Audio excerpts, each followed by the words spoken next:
Smile when you serve. That's all you're good for. The words didn't just land. They cut clean through the low jazz, the soft clink of crystal, the quiet hum of money moving behind closed smiles. For a second, the entire rooftop froze. 40 floors above Manhattan, under amber lights and a skyline worth more than most people's lifetime earnings. Every conversation died at once. Naomi Brooks stood still, a silver tray balanced in one hand, her posture straight, her face unreadable. She didn't look offended.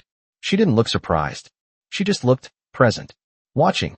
Across the table, Ethan Caldwell leaned back in his chair like a man who had never once been challenged. Custom suit. $20,000 watch catching the light. The kind of smile that wasn't meant to be kind.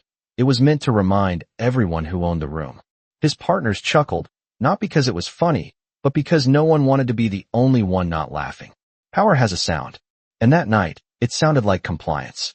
Naomi stepped forward, placing the wine glass beside him with steady hands. No rush. No tremor. Just precision. Anything else, sir? She asked, her voice even, professional, controlled. Ethan didn't look at her. Not fully. Just enough to dismiss her again. Yeah, he said, swirling the deep red liquid in his glass.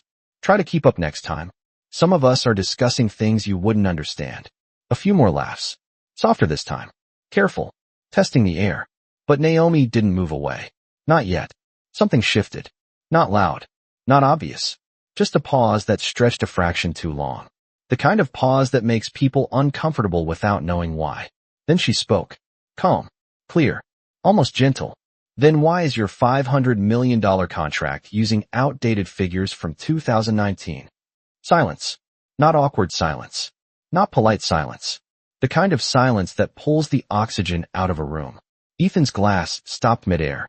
One investor blinked. Another leaned forward, frowning. Excuse me. Ethan said, the edge in his voice sharpening just slightly. Naomi tilted her head, not challenging, just certain. Page 12. Line 4, she said. The growth projections. They were revised 2 years ago. Those numbers don't match the current filings. A chair shifted. Papers rustled. Someone reached for the contract. Another pulled out a phone. The rhythm of the room broke apart piece by piece. Ethan let out a small laugh, but it didn't land the same. That's not possible, he said, louder now, as if volume could restore control. But his eyes moved, just for a second, to the folder, to the page. Naomi stepped back slightly, giving him space, her expression unchanged. I just thought you'd want to know, she added quietly. No arrogance. No apology. Just truth, placed gently on the table like something fragile or something dangerous.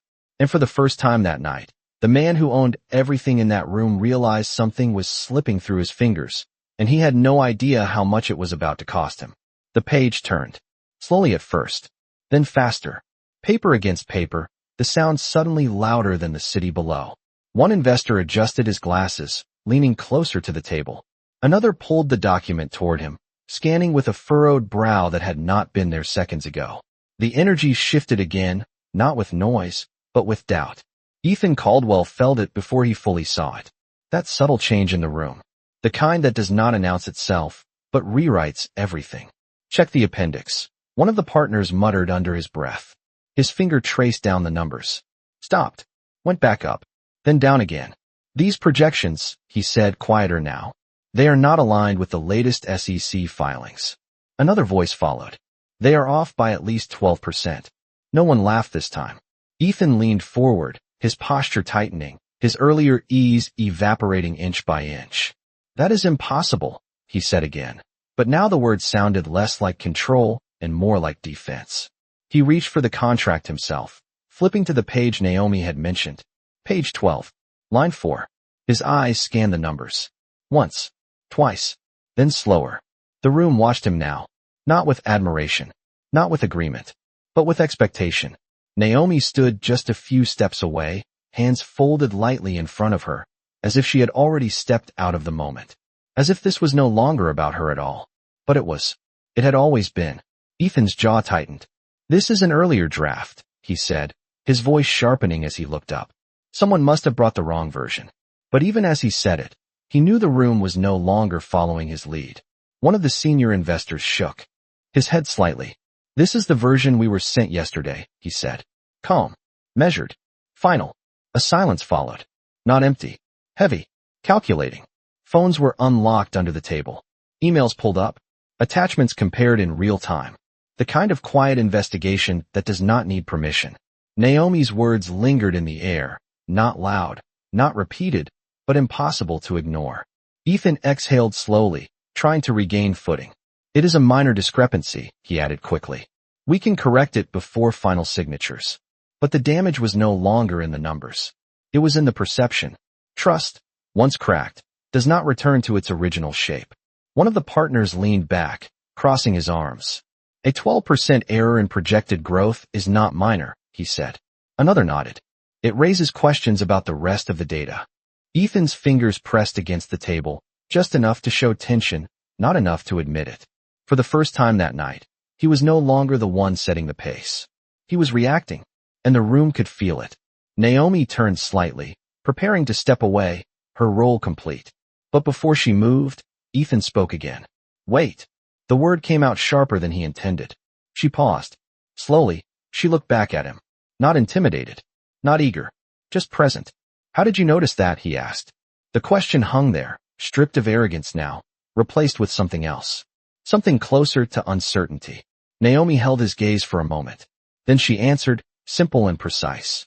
Because numbers do not lie, she said. A beat passed.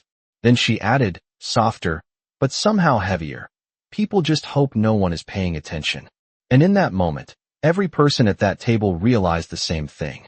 The one person they had all overlooked had been the only one actually watching. No one reached for their drinks anymore. The skyline still glittered beyond the glass, but inside the room, something colder had taken its place. Numbers were being rechecked. Quietly. Carefully. One investor refreshed his email, comparing attachments line by line. Another opened a financial dashboard, scrolling through recent filings with a focus that no longer included Ethan Caldwell. The shift was subtle, but absolute. Power had not left the room. It had simply moved.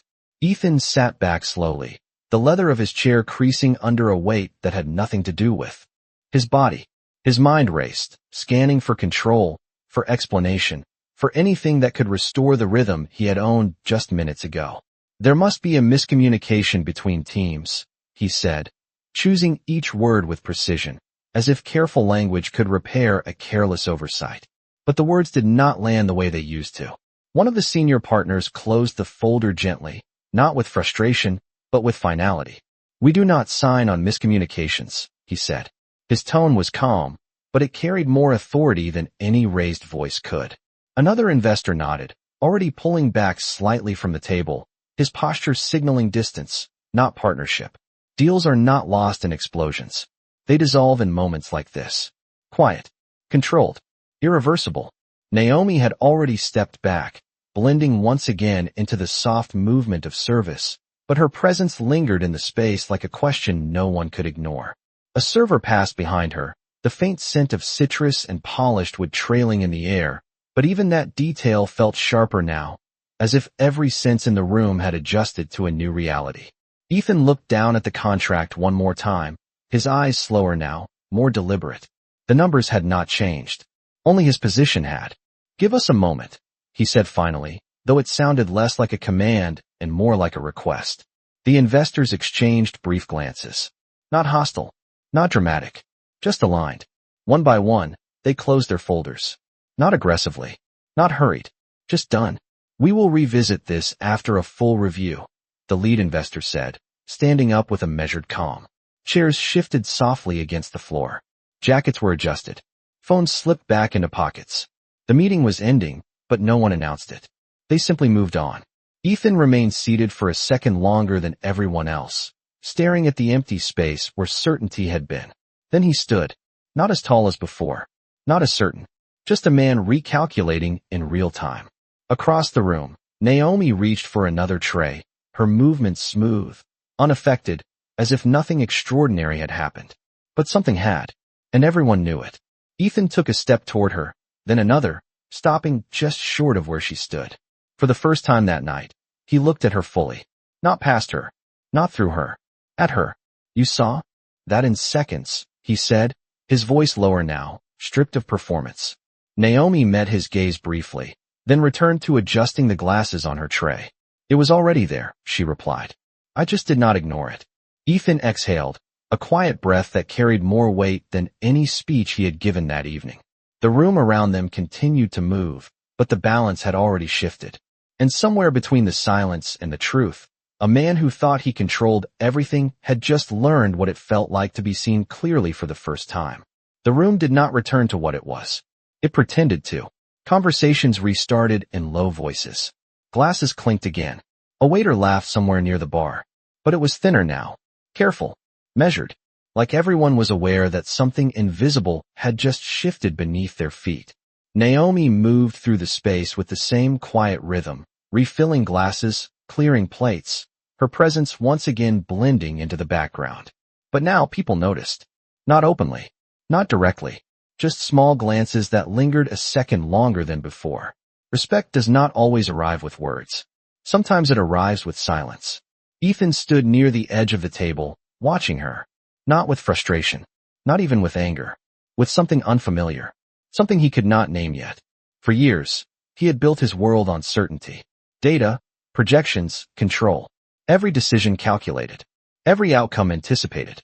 And yet tonight, the one variable he had dismissed without a second thought had just unraveled everything. He adjusted his cuff slowly. A habit, a reflex, something to anchor himself. Across the room, two of the investors were already speaking with one another, their tone quiet but decisive. No smiles. No negotiations. Just conclusions forming in real time. Ethan knew that tone. He had used it himself countless times. The tone you use when a deal is no longer worth saving. He exhaled and walked toward the balcony doors, pushing them open just enough for the cool night air to slip in. The city stretched out below, endless and indifferent. Lights flickered across glass towers. Cars moved like streams of red and white. Everything continued. It always does. Power does not stop the world. It only gives the illusion that it can. Behind him, the room carried on, but he no longer felt at the center of it. For the first time in a long time, he felt outside of his own narrative. He turned back. Naomi was near the service station now, placing a stack of polished glasses onto a tray. Her movements were precise, efficient, practiced. Nothing about her suggested what had just happened. And that was the part he could not ignore. No performance. No need for recognition. Just clarity. He stepped closer, slower this time, without the weight of an audience behind him. You could have said nothing, he said, his voice quieter, more measured than before. Naomi did not look up immediately. She finished aligning the glasses, making sure each one sat perfectly in place before answering. I could have, she said. Then she met his eyes. But then it would still be wrong. The simplicity of it landed heavier than any accusation. Ethan nodded once, absorbing it, not resisting it. You cost me a deal tonight, he said, not as a complaint, but as a statement of fact. Naomi tilted her head slightly, considering him for a brief moment. No, she said calmly. It was already gone. A pause followed. Not tense, not hostile, just honest. Ethan let out a small breath, almost a laugh, but without humor. You are not just a waitress, he said. Naomi held his gaze, steady, unshaken. No one ever is, she replied. And in that moment, surrounded by wealth, glass, and city lights, something far more valuable than any contract quietly took shape. Not control, not power, but understanding. And for Ethan Caldwell, that realization was only just beginning. The night did not end when the deal did. It stretched on, thinner now, quieter, like a performance after the audience had already decided how it would be remembered. Plates were cleared. Chairs returned to their places. The skyline remained the same, but inside, something had shifted permanently. Naomi moved through the final stretch of her shift with the same steady rhythm, collecting empty glasses, wiping down surfaces, her focus never breaking.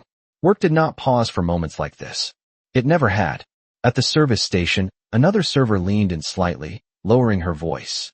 What did you say to him? She whispered, eyes wide with a mix of curiosity and disbelief. Naomi did not answer right away. She folded a cloth, precise, careful, then placed it beside the others. Nothing that was not already true, she said. Simply.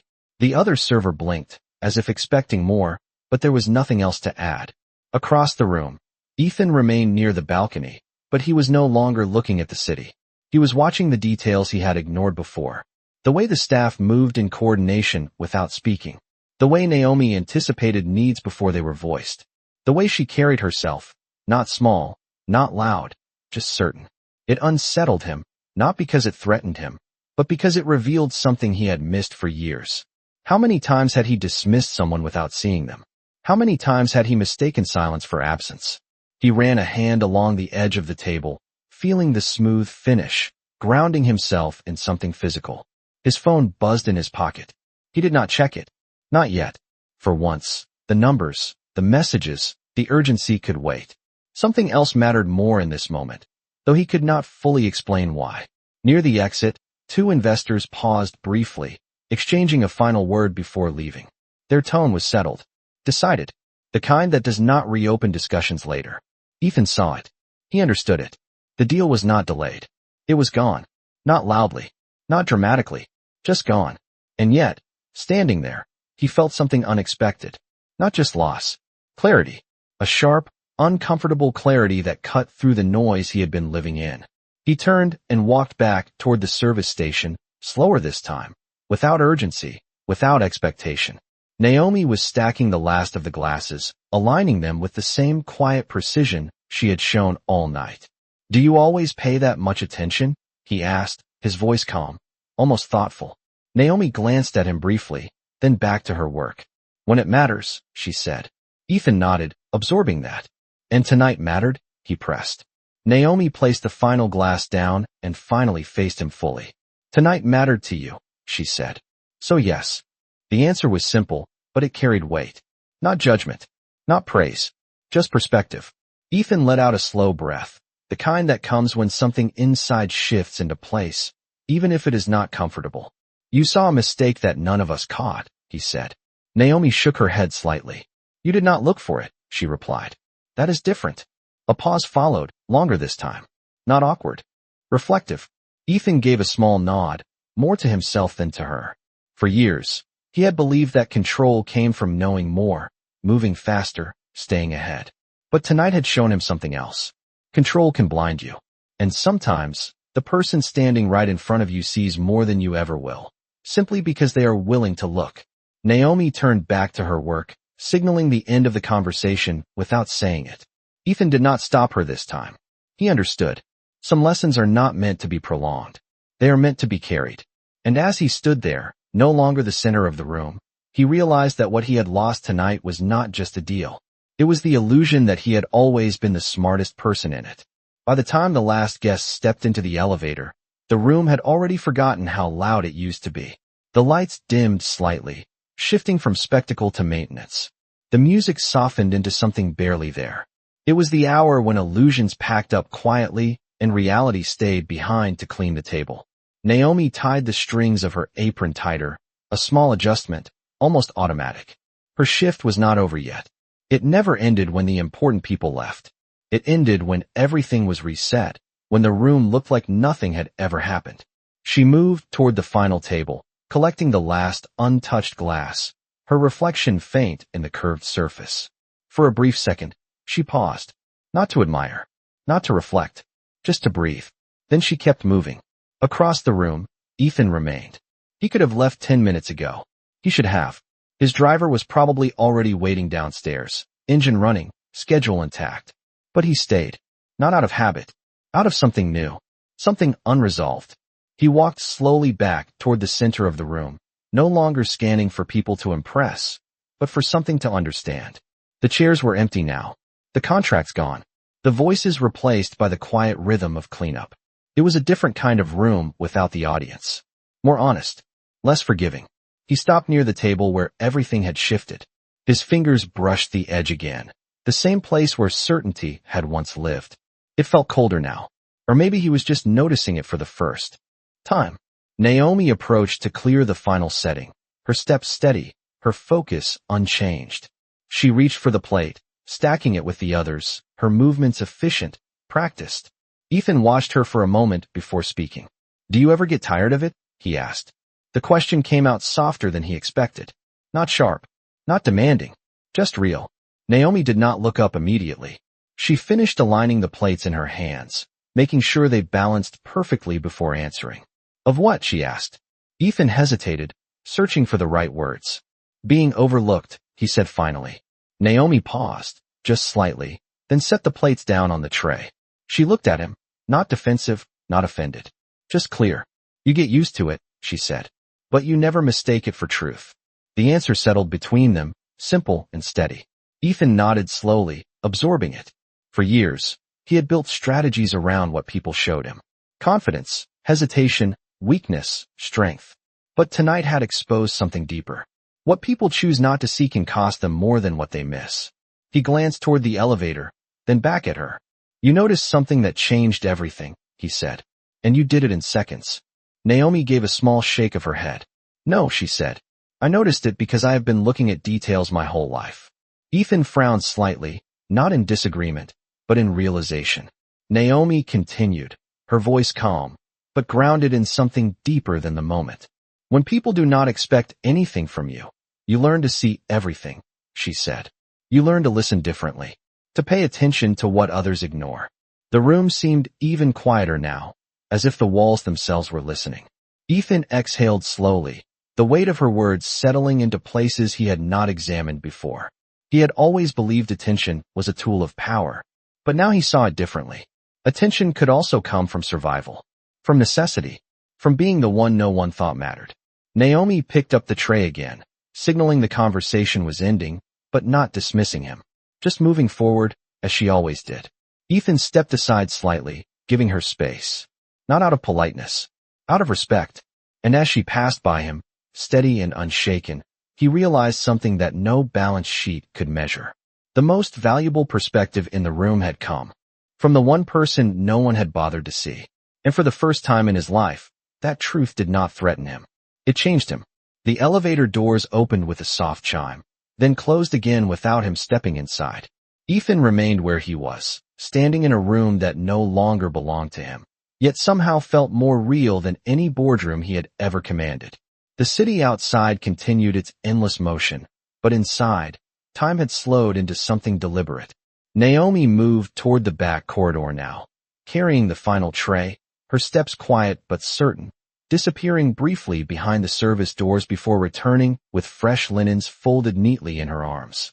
There was no rush in her movement, no trace of the moment that had shifted everything.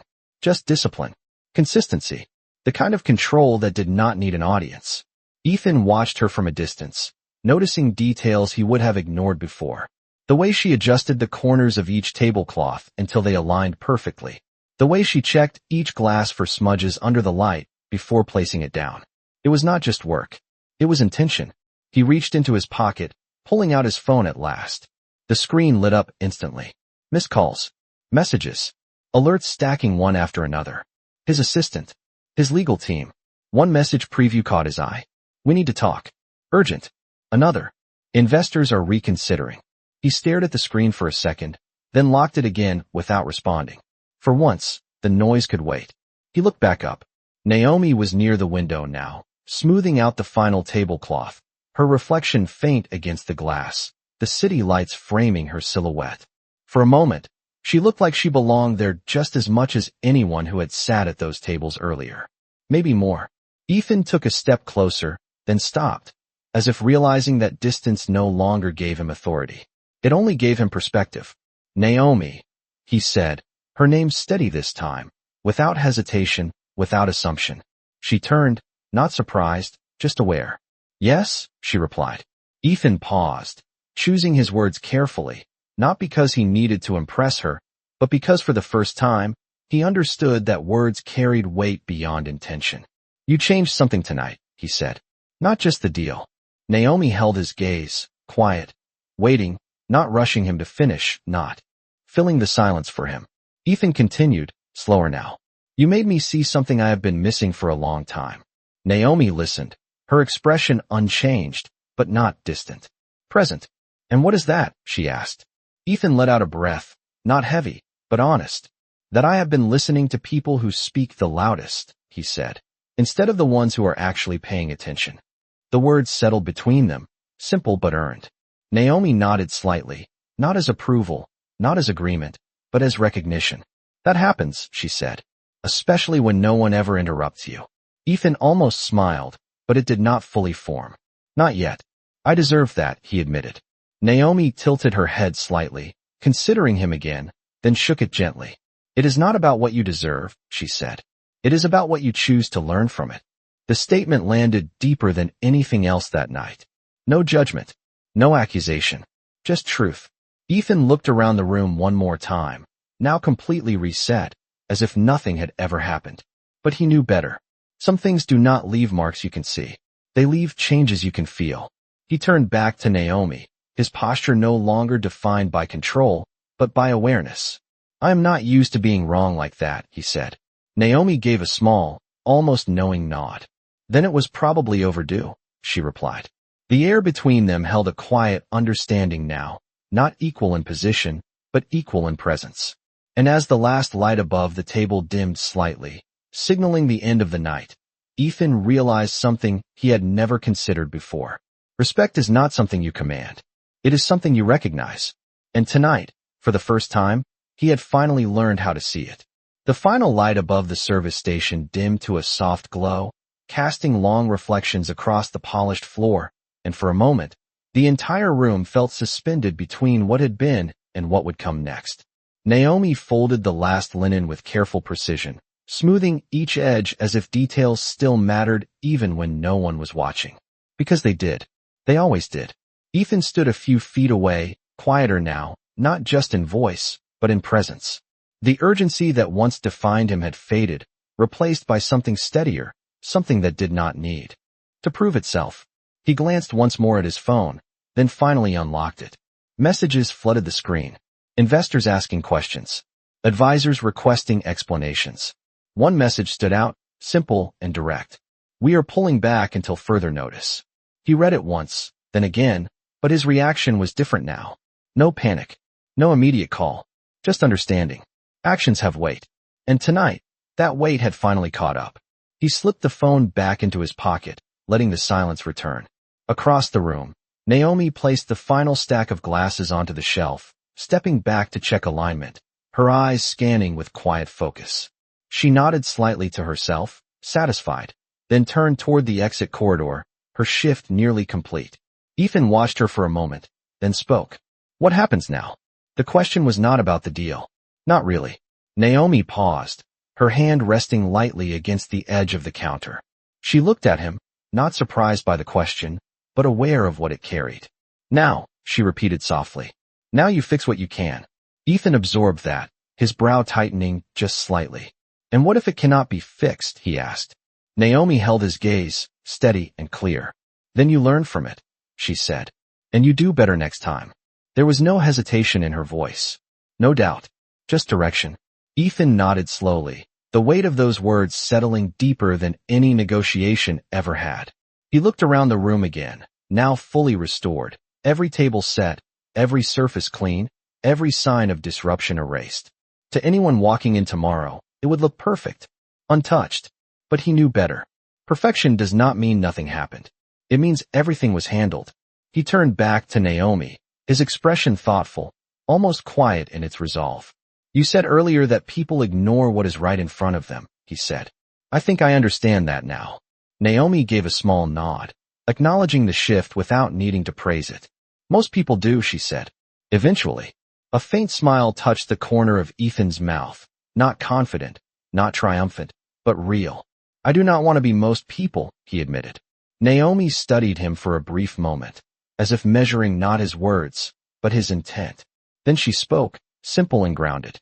Then start paying attention before someone else has to do it for you. The statement landed clean, without sharpness, without judgment. Just truth. Ethan let out a slow breath, a quiet acceptance of something he could not argue with. He stepped aside as Naomi moved past him, her path clear, her pace unchanged, as if this night had not altered her rhythm at all. And maybe it had not. Maybe the change was never meant for her. At the doorway, she paused briefly, not turning fully, just enough to acknowledge the space behind her. Good night, Ethan, she said, her voice calm, certain. He looked at her, not as a server, not as someone passing through his world, but as someone who had shifted it.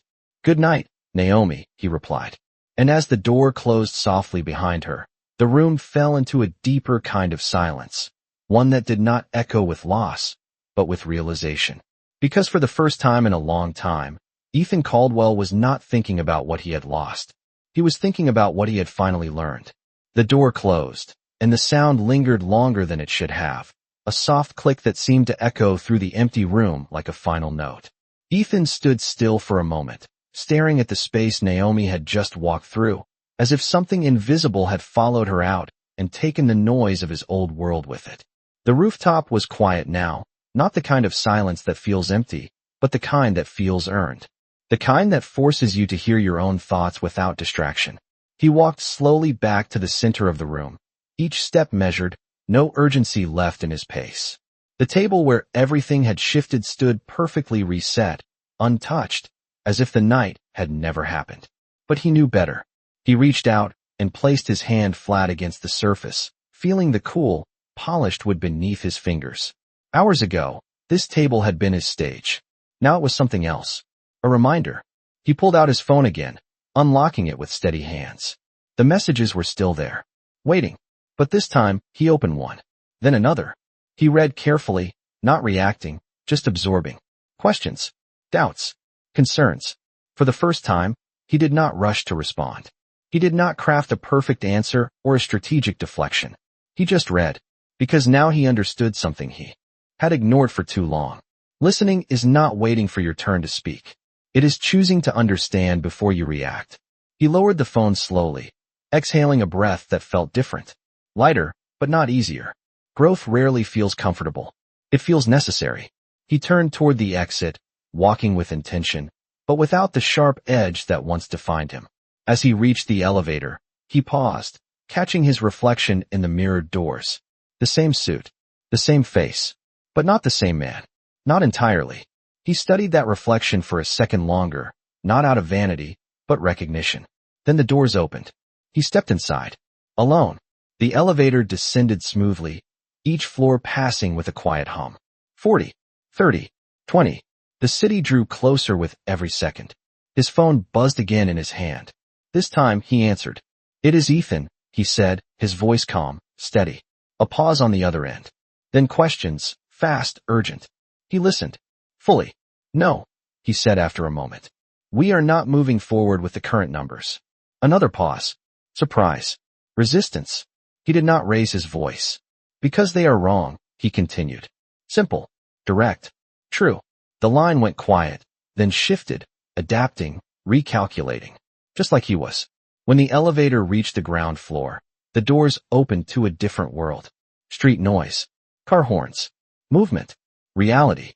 His driver stepped forward immediately, opening the door of the black sedan waiting at the curb.